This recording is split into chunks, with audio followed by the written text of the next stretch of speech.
Years later, when people in Everton would tell this story, they would say it was Clive Starling who called the reporter, the way that man loved attention. But we remember it the way it happened. It was the midwife who slid down the hall to the payphone to get the Upper Valley, New Hampshire news on the horn. It was a slow news day, so the reporter had zipped right over to the hospital, and he let the midwife go on and on into the tape recorder about a condition called charismata iamaton, which translates from Greek to gifts of healing. She insisted that the hands of this newborn baby, tiny hands still coated in the awful gunk of birth, had cured her sciatica. She said most people with natural healing talents are unaware of their gifts, but this baby had the strongest natural talent she'd ever seen. "Baby with miracle healing potential born," the next morning's headline read. "Town of Everton, New Hampshire, rejoices." As we recall it, Clive Starling wasn't rejoicing. He was pretty ticked off, actually. The reporter didn't bother to interview him, not one single question. Not even his goddamn name was printed, mentioned only as a poetry professor and the baby's father. "Might as well be chopped liver," he said, tossing the newspaper to the side. The reporter clearly didn't know how to do his job. Clive would have been much more forthcoming than his wife. He would have said he'd known this baby was bound to be special. Clive's wife was quoted in the article.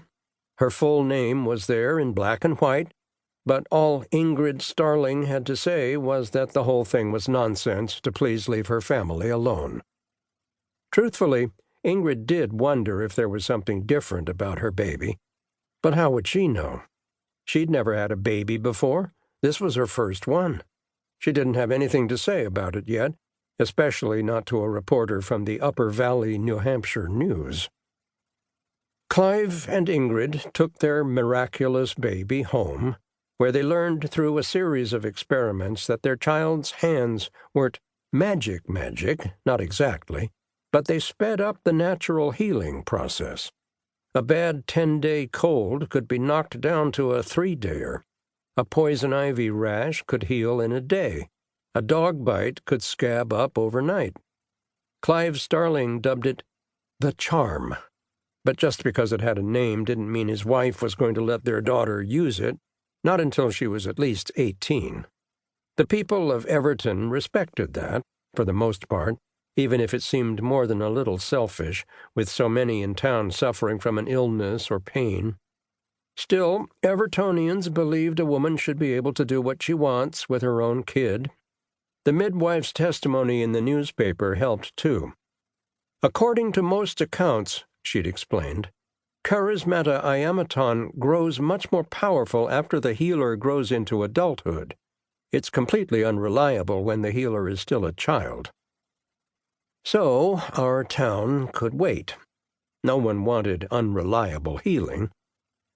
As she grew, little red-headed Emma Starling was often asked for high fives around town, just in case any of her lucky health-giving juice rubbed off. But for the most part, everyone treated Emma like a normal kid, albeit one headed for great things. Emma was not only a natural-born healer, but smart, too. When she got to high school, she was top of her class at Upper Valley Regional. Emma did go through a rebellious period starting around 16, when she and her best friend, Crystal Nash, would sit in the McDonald's by the longest covered bridge in America and charge for time spent with a real-deal teenage healer advertised on Craigslist. But nothing truly astonishing ever occurred during those years of adolescent healing, and eventually Emma had to leave our town for college.